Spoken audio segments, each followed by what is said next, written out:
Welcome to the InfoWars Nightly News. I'm David Knight. It's Monday, March 23rd, 2015. Here are our top stories.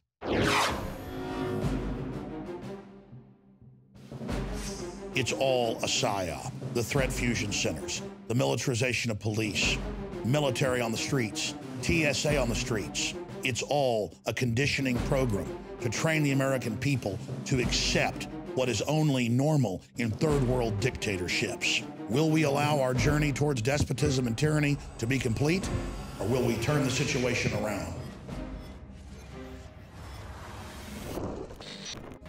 And speaking of and warning us about the dangers of a permanent standing military, James Madison, the author of the Bill of Rights, said this. He said, "A standing military force combined with an overgrown executive will not long be safe companions for liberty." In other words, they're going to destroy liberty. And he goes on to say, "The means of defense against foreign danger, standing armies, have always been the instruments of tyranny at home." Are we about to see that? Of course, we've had permanent wars. We've had a standing army since World War II, has never stood down. And we have an executive who rules by executive order, unashamedly, getting more and more aggressive, more and more overgrown. And of course, it was Eisenhower who warned us in his parting speech, saying that, yeah, we've always taken the military down after a conflict. We're not doing it now because of technology. But that very technology and the fact that we have a military industrial complex that makes money off of that technology, and the fact that we have the research at universities and private corporations will be taken over by the military industrial complex, he said that presents a very different kind of danger to us. And so we understand that human nature doesn't change. That's why Madison could see this. That's why they put these proscriptions against a standing military, a permanent military in the Constitution. We ignore the Constitution to our peril, and yet we see that it is still being rolled out. Alex Jones is going to talk about this in depth at the end of the program. But of course, today Stars and Stripes pushed back against the revelations that came out last week about Operation Jade Helm.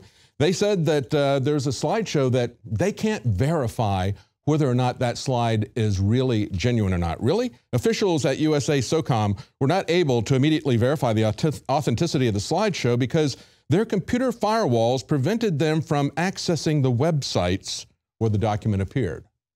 So they couldn't see Drudge Report, for example. They couldn't see Scribed because that document is up on Scribed. It's not just our website that they're censoring, but of course they could easily say and they could easily deny that that's not what was on there, but they didn't do that. And of course they go on to say that they need to do this because they need to get out into new challenging terrain. And so this needs to take place outside of military bases. Let me say again that when Joe Biggs and I went to Fort A.P. Hill and we walked around in the replica of an American city, that was not training for a foreign war. And they have replicas of American cities and other bases like Camp Lejeune, which is more rural than the one at Fort A.P. Hill. That was really targeted more towards the kinds of structures that you'll see in a city and transportation infrastructure. The one in Camp Lejeune is more rural. They, however, have been training at the corner of First and Main. We stood there at a street that had street signs on it, said First and Main, had American everything, traffic lights, everything was Americanized. This was not a foreign city where they're training. Now they want to get out, however, into the actual territory. And of course, this is all part of a psyop, as we were told. This was an effort to see who's going to be on their side, how they can get us accustomed to seeing the military with a very large footprint, a very large presence. We've seen this with mass military operations throughout large American cities. When they did this in LA, they said, you know, you train under the scenario that you're going to be operating under. If you're going to be operating in the mountains, you train in the mountains. At the sea, you train at the sea or at the shore or in the desert or in a city with the cooperation and assistance of the police. I don't think they're going to get that when they go into Iran. But of course, it is an information war. As they pointed out in AP, the NATO commander said that the West must fight, and in this particular case, he's talking about Russia. They must fight Russia in an information war. He said the way to attack a false narrative is to drag the false premise into the light and expose it. Yes, but they're not interested in a debate. They don't want to address the issues. They don't want to address the concerns. And so they also have their surrogates in the media, the mainstream media, like Fox News, coming out and warning people in Australia about how crazy it is for us to be concerned about these kinds of military operations. Doesn't that seem kind of strange to you? But of course, they're going to be doing that through regular Fox News as well. This is just the beginning. And the news.com in Australia, they say conspiracy, U.S. Special Forces exercise said to be training for martial law and military coup. Now, this, of course, appeared in Australia, Malaysia, elsewhere. They say that we're predicting that this is the beginning of a civil war. No, we're not. We're pointing out that they're taking their training to the next level. They've been working on unconventional warfare, on asymmetric warfare. They've been working on that in these centers. Asymmetric warfare is how you put down an insurgency in a country. That's against an indigenous population that doesn't have military arms, but it's still an uprising. And so when they have an asymmetric warfare center and they create American cities, they're planning on putting down an uprising in American cities, an uprising of citizens who are not armed the same way that they are, but who are determined that their country is not going to be taken over again. They say realistic practice makes perfect. Yes, of course it does. And you train where you're going to be fighting. And listen to the way that Fox News represents in Australia, represents our website. They say in a document detailing the U.S. Army's plan to wage war on the American people, this is a screaming far-right blog, InfoWars. See, we're not even a news organization. We're just a screaming far-right blog. That's the way it's being put out there to the Australians. But of course, you have to look at this map.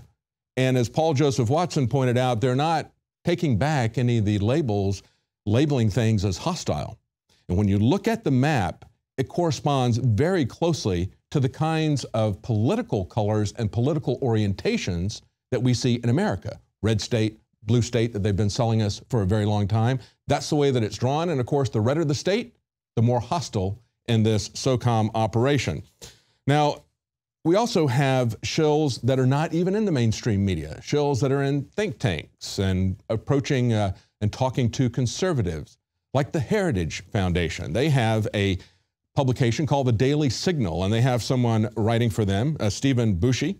They say he served for 3 decades as an Army Special Forces officer and a top Pentagon official. I would say he still is serving in that capacity as some kind of a bootlicking apologist for the militarist industrial complex.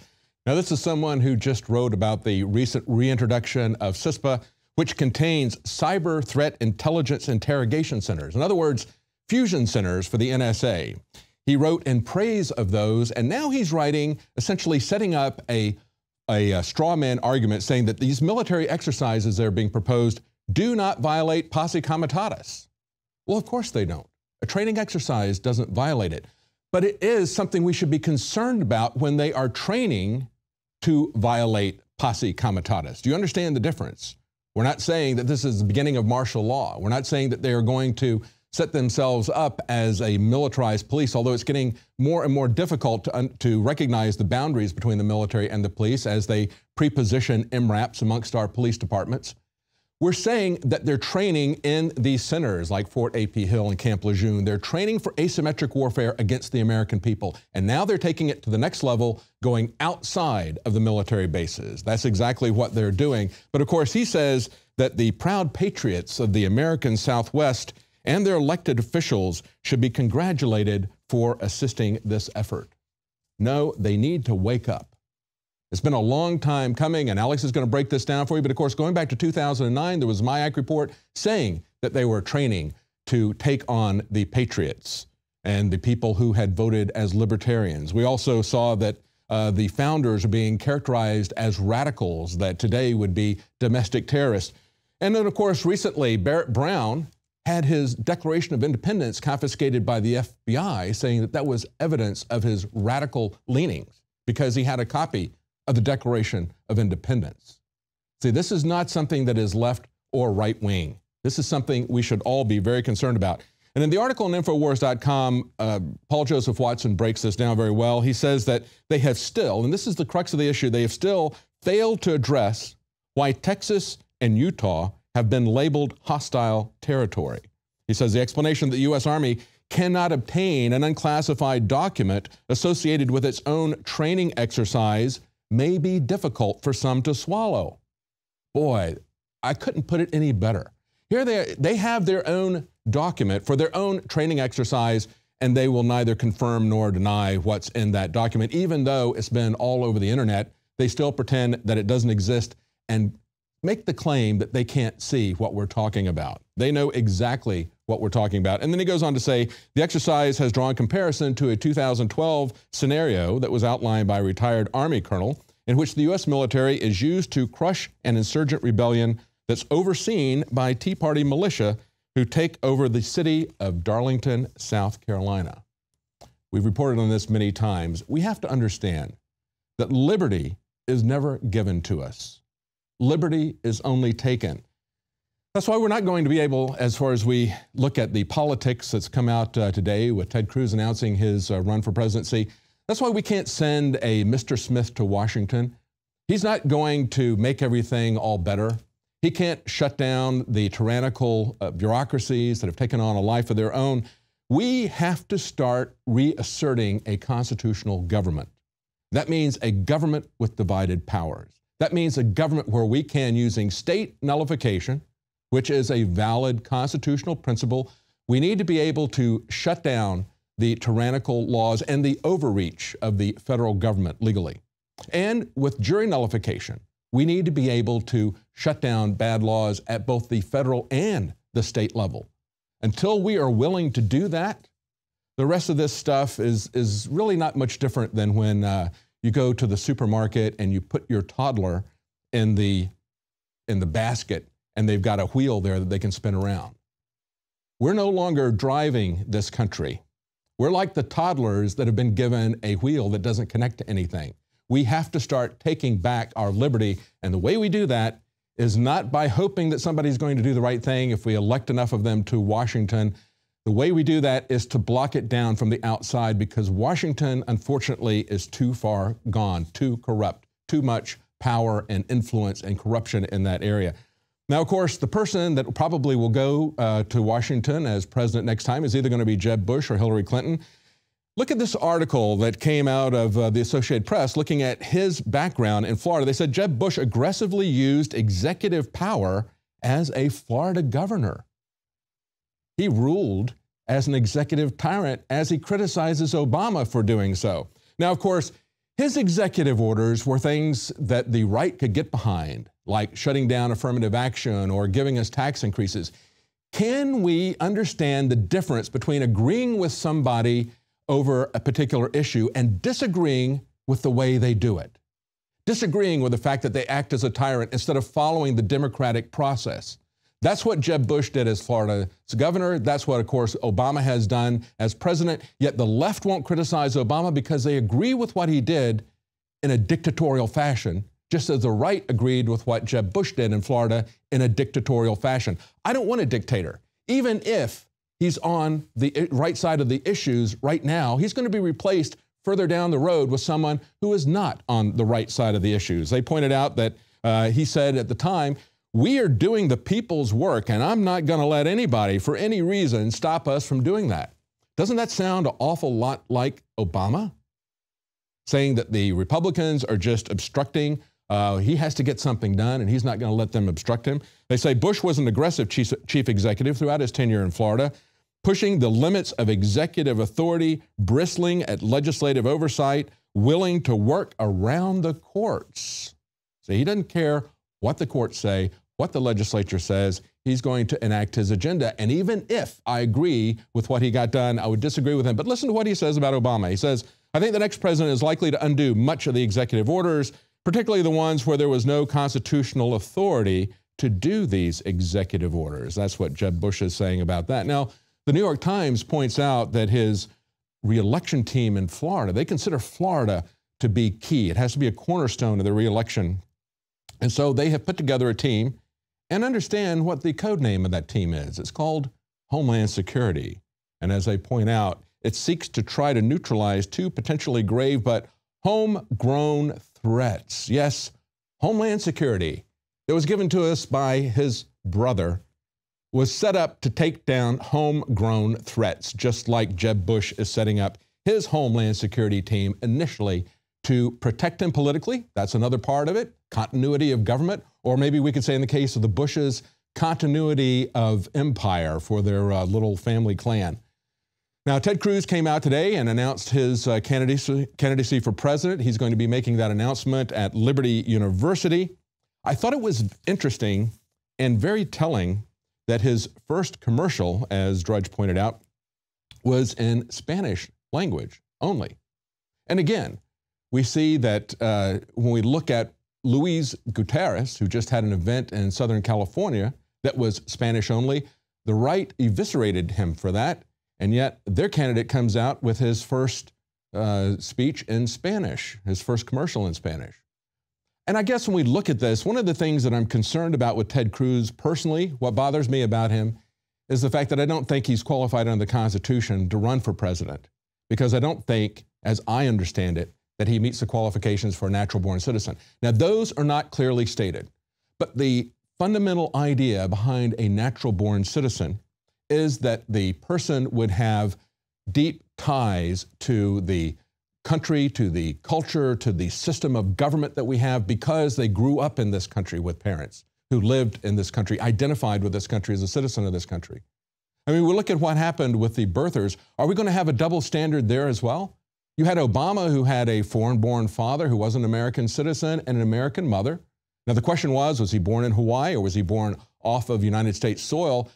But of course, in the case of Ted Cruz, it's exactly the same thing. He has a foreign-born father, he has an American mother, and he doesn't make any bones about the fact that he wasn't born in America. He was born in Canada. And so if we're going to complain about Obama's past, if we're going to complain about the fact that he doesn't seem to have the kinds of connections, and that's essentially it, more than arguing the legal basis of a natural-born citizen, the question is, does this person have the values of America at heart? And that's something everyone will have to decide for themselves. But I'm very concerned when we look at the fact that he's put this first commercial out in Spanish. Is he promoting the values of multiculturalism, which are not tolerance? Multiculturalism is very intolerant of the native cultures in whatever country that it is brought up in, whether it's in America or whether it's in Western Europe. Because what they're trying to do is encourage people not to become part of a melting pot, not to become brothers as Americans. They're trying to get people to retain their distinctive cultures, their distinctive languages, which makes it very confusing. Are we going to have English or are we going to have Spanish as the official language of America in government? It's confusing enough when it's all written in English. We can't agree as to what it says. What are we going to do when it's multiple languages? But the issue is, does this person have the values of America at heart? It's very easy for someone to come in and to sound like a libertarian. Of course, someone as clever, as well-spoken as Ted Cruz can easily do that. But the question is he going to stand for America, or is he going to fall back to the roots of the involvement of his wife with the big banks, with Goldman Sachs? His father worked with the resistance against Castro. I'm sure he has CIA connections. Is he going to be the candidate of the North American Union, or is he going to be the candidate of America? We have someone with Canadian citizenship reaching out to people speaking Spanish. It sounds to me like he's running for the president of the North American Union. Well, stay with us right after the break. We're going to talk about the technological side of this, and it may be that the crisis that the government is worried about and preparing for in America is maybe one that's not going to be brought about by the failure of the Federal Reserve, but about robots taking our jobs. Stay with us. We'll be right back.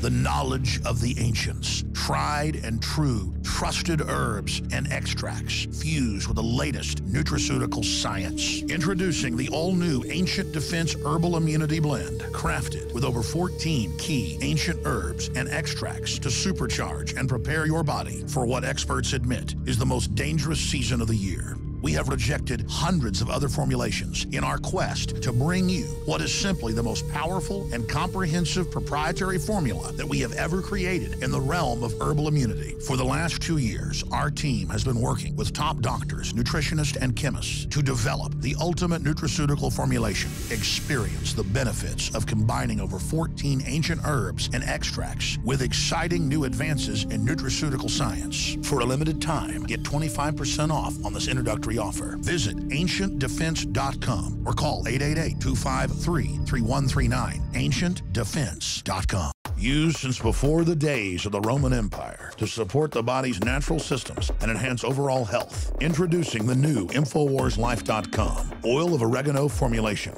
a highly advanced nutraceutical form of this key herb that has been traditionally used by civilizations for thousands of years to promote health. We have now procured the most high quality and potent forms of oregano oil on the market, sourced from top leading manufacturers to ensure a concentrated level of bioactive ingredients, extracted directly from the wild herb and sealed in easy-to-use capsules. You will no longer need to endure the burning of liquid oregano on the tongue. Wild crafted from the Mediterranean oregano species that experts agree is one of the most powerful and most challenging to acquire. This winter season, it's more important than ever to secure this true form of oil of oregano. Now available in our limited first run at InfoWarsLife.com. That's InfoWarsLife.com or call 888-253-3139.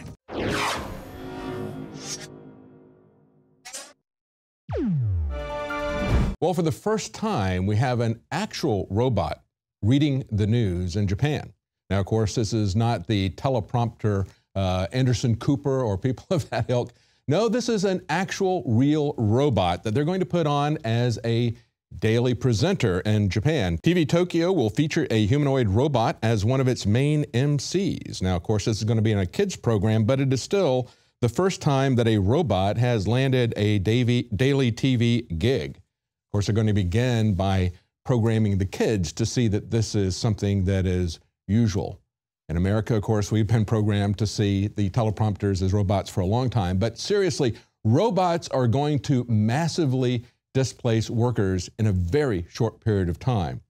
Robots, they say, will replace almost half of jobs over the next 20 years, according to an expert from the University of Oxford.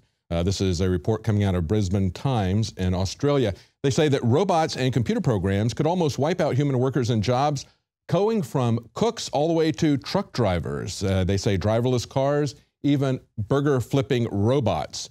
As a matter of fact, he said in 702 occupations, he believes that 47% of those are going to be overtaken by robots. And he went down very specifically about some areas. For example, he thinks 87% of the jobs in food services will be taken by robots. 75% of the jobs will be taken in transportation and warehouse, and 67% in real estate. Now, of course, you're also going to see cops in the military being rapidly replaced by robots, and that is something that is another level of danger. But just think about the fact that when we have 50% of the people displaced who no longer have jobs, what kind of an economic catastrophe, crisis, is that going to create? That is a depression. That is something that is very dangerous in and of itself. Perhaps that is why our government is preparing so hard to put down domestic insurrection, because they know this is coming.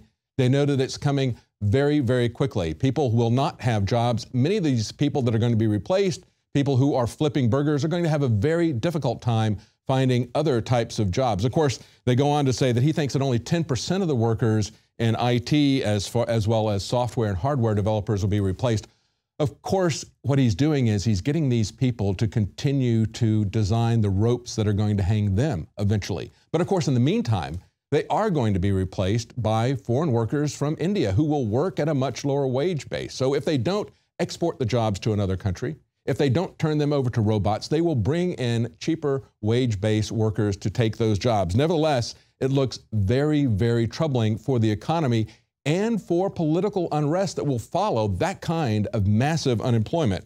He goes on to say, in the long term, yes, we will see machines that will be potentially so intelligent as to have goals that aren't consistent with our own. Yeah, and then it starts to get pretty scary. And that's what Steve Wozniak has now come on board saying. He's joined the chorus of tech entrepreneurs who are concerned about the rise of robots and the rise of artificial intelligence that could come after us. Now, of course, we've talked to Hugo de Garis, who wrote The Art-alike War. He thought that there would be a massive pushback as people started to realize how dangerous potentially these robots could become, started to see them not so much as replacing their jobs, but seeing them as a threat to the human race, saying that they're going to be so intelligent they may just keep us as pets, or they may extinguish us altogether, as Steve Wozniak is saying. But it may even be something even more prosaic.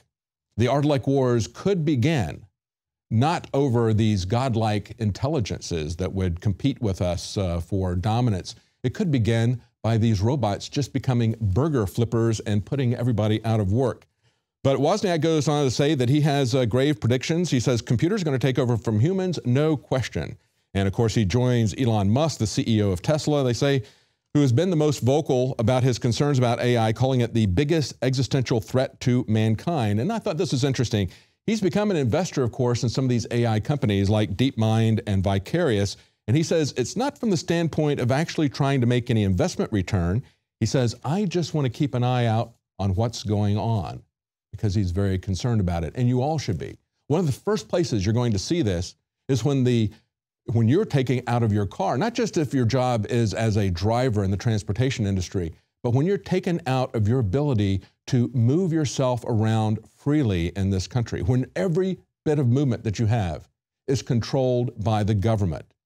They will be controlling those computers going on there. They're rolling this technology out now very rapidly. Chevy is now putting out a parent capability to spy on their teens, because, you know, those teenagers, just like the valets when you park your Corvette, you got to worry about them. So they're going to give you surveillance tech to keep an eye out on them. And of course, you can pay extra to get that and to help them work the bugs out. This is what they're telling us in Wired Magazine. They say teenagers are terrible. Yes, but Chevy has got the solution to that. They're going to have a teen driver nanny mode available on the 2016 Chevy Malibu. It'll do things like muting the radio if the front seat drivers aren't wearing their seat belts. It'll also allow parents to put limits on their car that's associated with that specific key fob, so they can't disable safety features like stability, traction control, parking assist, daytime running lights, etc. So they're going to have all this. And here's the killer app right here. The feature will let parents see a report of total distance driven,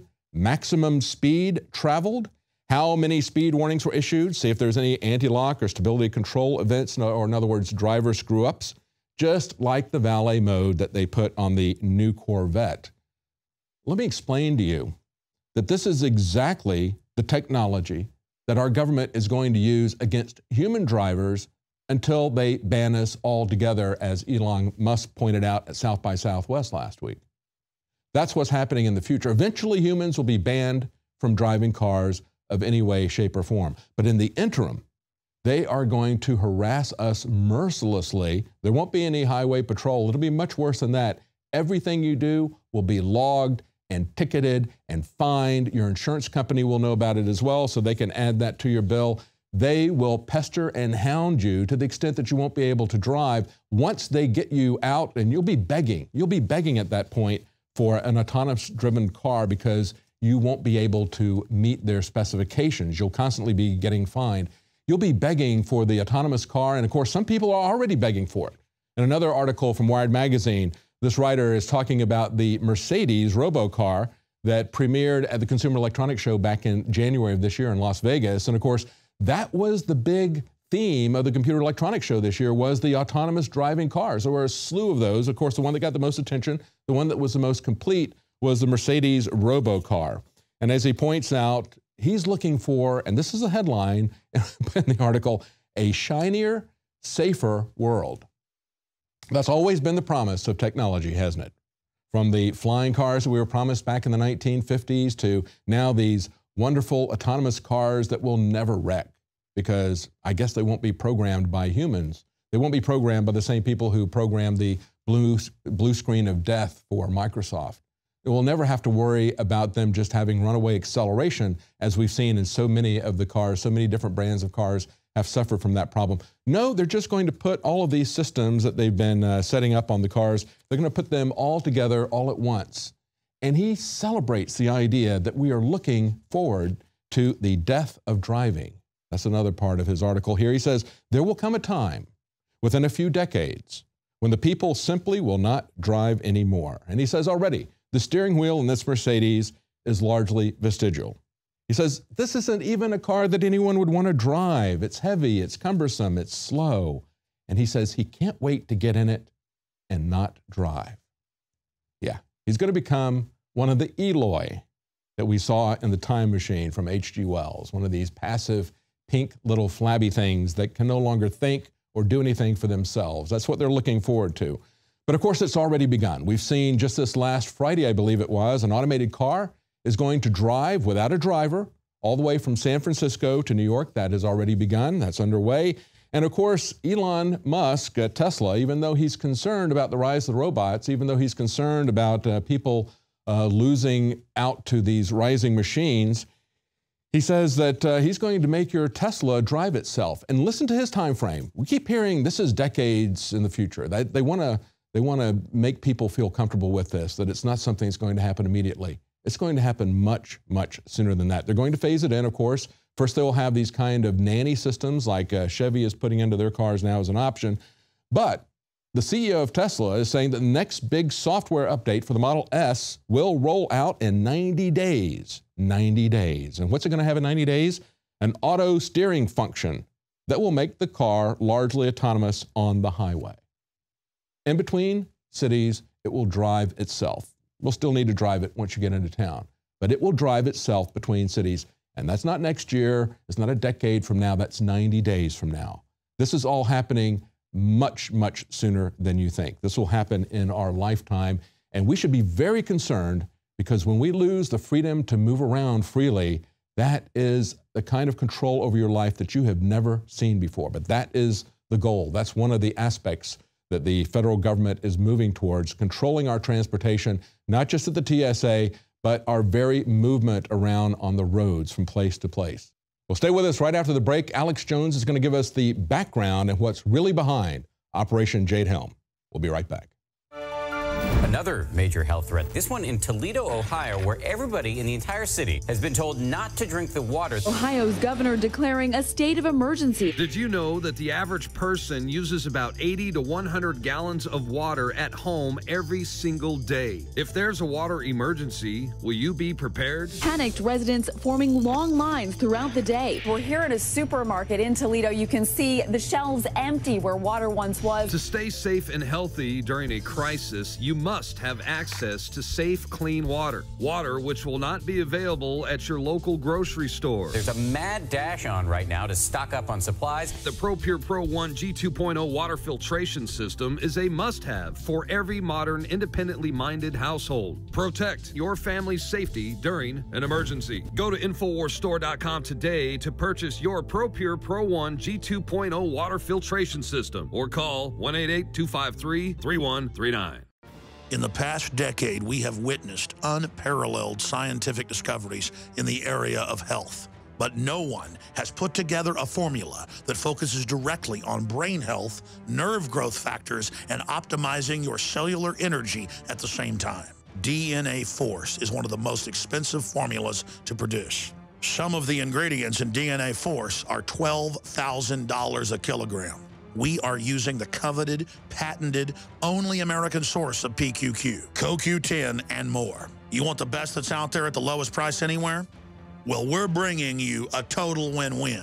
The ultimate value, cutting-edge, trailblazing game changer that also supports the InfoWar.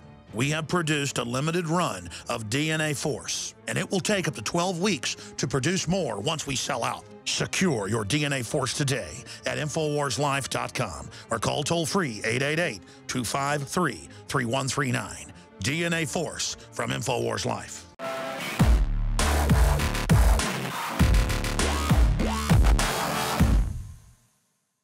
It's all a psyop. The threat fusion centers, the militarization of police, military on the streets, TSA on the streets. During the Boston bombing, half of the houses in the city searched without warrants.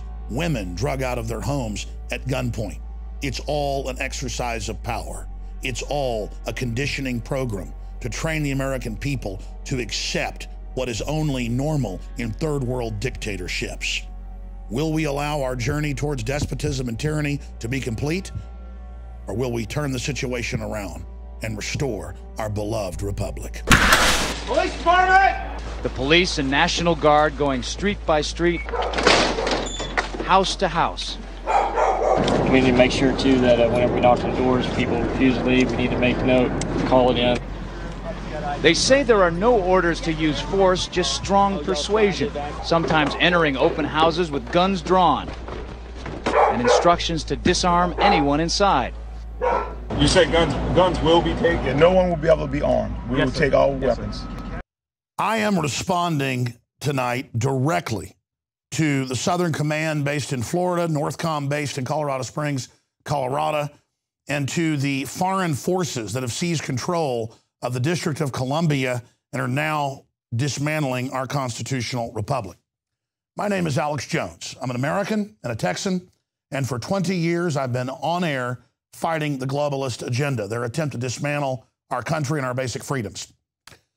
No one can deny that basic American liberties are being eroded, that the Constitution is being ignored, that the executive branch is seizing control, dissolving our borders, signing us on to foreign treaties that kill our sovereignty. It's all out in the open. Recently, we reported on a public document put out by the U.S. Army Special Operations Command about a 2-month training mission to be carried out in 8 states. In the document, Texas, Utah, and conservative areas of Southern California are listed as hostile areas.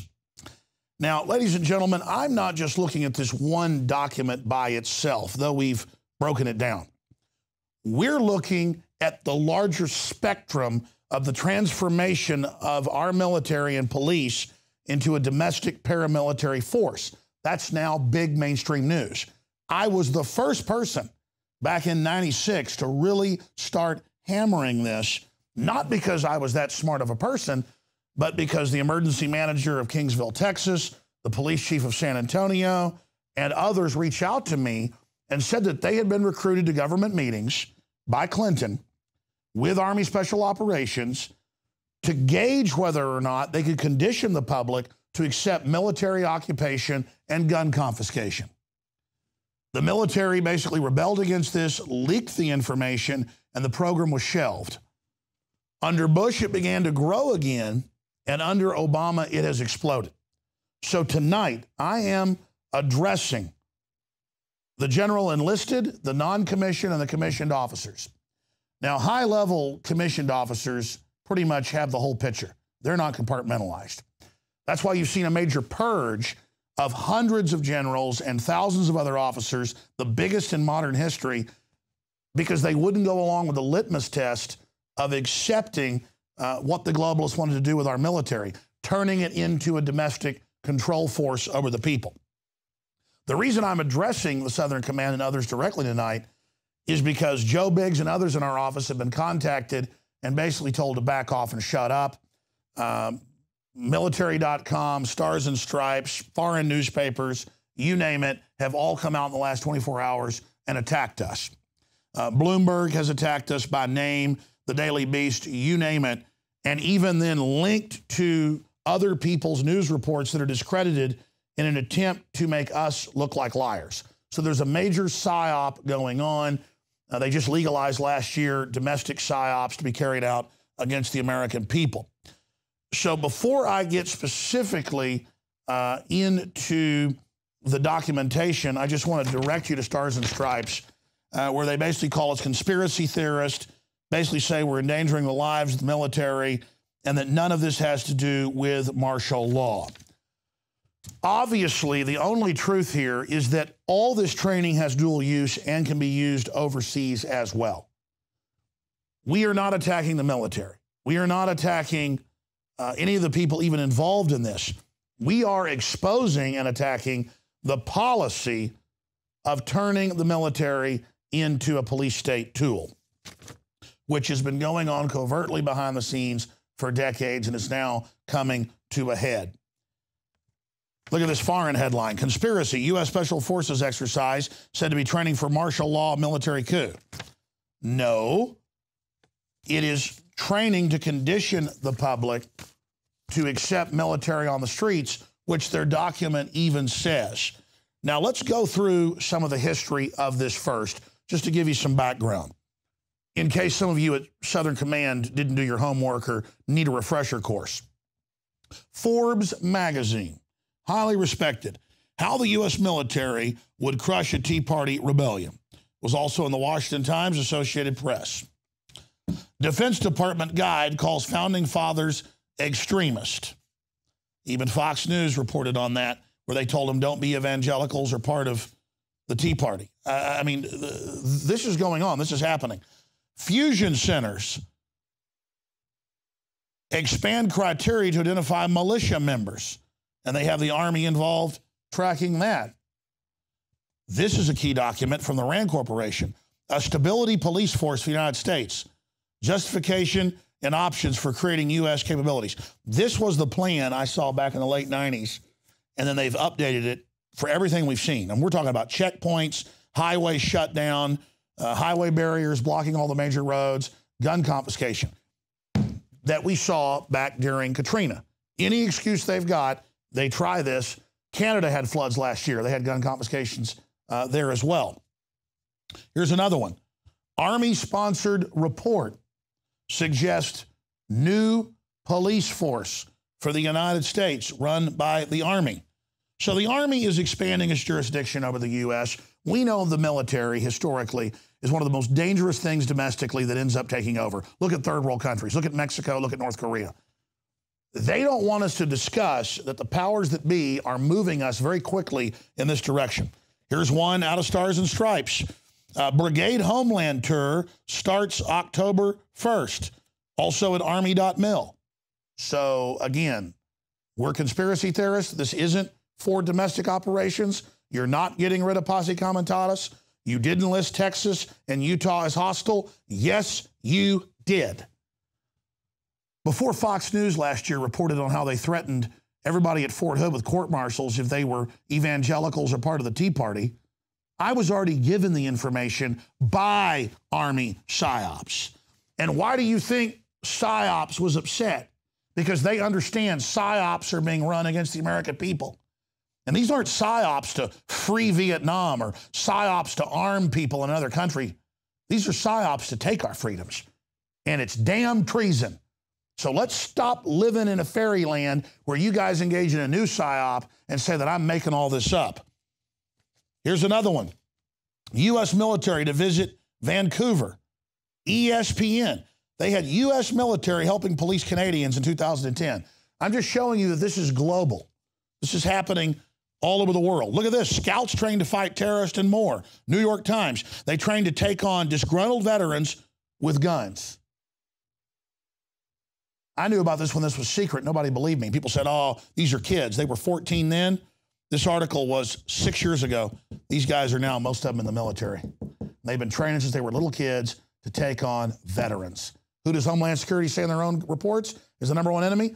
Returning veterans, gun owners. People didn't believe those secret documents when we released them 7 years ago. So that's the reality of what's going on. Gun confiscation training in Arcadia, Iowa. So for Southcom that hopes the enlisted people and the non-commissioned officers are ignorant and that you just believe that I'm a liar because your commanders tell you so, you are being conditioned. You are being prepared to accept this. And it's not just here. All over the Western world, tyranny is being established. I'm not saying that the military is going to invade Texas this summer and take over and have a military coup then. It's being done to condition the military and the police that it's all normal, so in the future this can be incrementally phased in. That's the stated plan by the RAND Corporation and others. I've made 4 films, Police State 2000, Police State 2 The Takeover, Police State 3 Total Enslavement, Police State 4 The Rise of FEMA, documenting it. Just today, FEMA came out and said if states don't accept global warming taxes and global warming regulations and ban all wood stoves and barbecue pits, we'll put it all on screen, that you won't get any disaster relief that's your own state money they took. That's the power of FEMA. The power to tell you where you can build and what you can do. And FEMA's COG, continuity of government, and their InfraGuard, and their clergy response teams turning citizens into HUMET spies. The Army all knows this. You've been training for decades for it, but before it was a small part of the training. Now it's becoming the main mission. Just like Homeland Security said 3 years ago, their new mission isn't fighting radical Islam, it's fighting domestic groups, and at the top of that was veterans. Militaries are always used to bring in tyranny. Who can deny Obama has just dissolved the borders without any congressional authority? Who can deny they're shutting down the power plants with no congressional authority under carbon taxes? Who can deny the FCC just seized control of the internet? Who can deny you're getting EAS alerts on your phones from the president? Who can deny the internet kill switch Obama has? Who can deny they put our military under NATO command? Who can deny that by every yardstick we're losing our freedom? So remember, the most psyoped people are those inside the government. They keep you compartmentalized. They keep you in the dark and feed you crap. And now they're there telling you, there's no militarization, there's no plan, there's nothing going on. Is that why I was told by top-level state people, head emergency managers, major police chiefs on video? I didn't discover this. I was warned by patriots on the inside, and I have steadfastly been exposing this and fighting it and trying to hold it back. And that's the most important message I've got for people out there watching today. In closing is this. By us exposing this and pointing out that our country was founded about not having military stationed domestically over the people, by my exposing and you're exposing that, we keep them from being able to roll this out in a silent, stealth takeover, and we make them do it openly with debate, which makes it almost impossible. I have literally, in 20 years on air, seen thousands of mainstream news articles conditioning the public to accept this. I remember just 5 years ago, they had news articles in Southern California where they'd have Marines at checkpoints with machine guns aimed at cars, searching people's vehicles for DWI. That's not what the Marines are supposed to be doing. And I'm not against the Marines when I say that. They always say that we're against the military. No, we're against the military being used improperly and in a treasonous way. Finally, we had a former Ranger call into the show today. And he was talking about how he was going to hike the Appalachian Trail and ran into U.S. military, went and searched it, and found out they've set up a permanent force on it to basically break the 800-mile choke point that people could walk from the north to the south or vice versa. I mean, this is going on everywhere, ladies and gentlemen, because the globalists are aware of the fact that the people of the planet are waking up. And so we told the truth about militarization of police. Now it's admitted. We told the truth about the threat fusion centers being established to surveil and spy on the people without warrants. We accurately broke down for you what's going on. And if the system can stop a debate about this, they can successfully hoodwink the people, the military, and the media to go along with it. That's why it's our jobs as citizens, as patriots, as people that want to restore our republic, to get the word out, to force a debate about posse comitatus, and to simply get the people to start discussing how many liberties we've already lost. The tyranny is accelerating. But for every action, there's an opposite and equal reaction. There's also a huge awakening happening at the same time. So go see all 4 of my films for free online, the Police State series. Tune into the radio show where we break all this down and be part of the solution, not part of the problem. To have the Army involved in domestic propaganda is truly disgusting. This is a joint forces operation, and it is an attempt to see if they can engage in a psyop to prepare us for a takeover down the road. Great job to the crew, and great job to all the folks giving us the intel. I'm Alex Jones signing off until tomorrow. Remember, if you're watching this transmission, you are the resistance. From the water table to our soils to the atmosphere itself, our world is becoming more and more toxic each and every day. But it's not just the air outside that's toxic. Indoor air has been shown to have 2 to 5 times higher concentrations of pollutants than even outdoor air. And most Americans spend 90% of their time inside using toxic chemicals within their homes. There are more than 42 million smokers in the United States. Well over 1,000 types of mold and mildew linked to numerous conditions. And don't forget the fact that 6 million Americans live with pets they're allergic to as well. When I began to research these statistics, it was clear to me it was time to start cleansing my lungs in order to combat the toxic environment that we cannot escape, but that we can fight back against. Made with organic and wild cultivated herbs and manufactured in the USA, the new InfoWars Life Lung Cleanse is here in a convenient spray bottle that can be brought with you throughout any toxic environment. Now available exclusively at InfoWarsLife.com or by calling toll-free 888-253-3139. You are watching the InfoWars Nightly News, which airs 7 p.m. Central at InfoWarsNews.com. And your support is helping us defend liberty worldwide.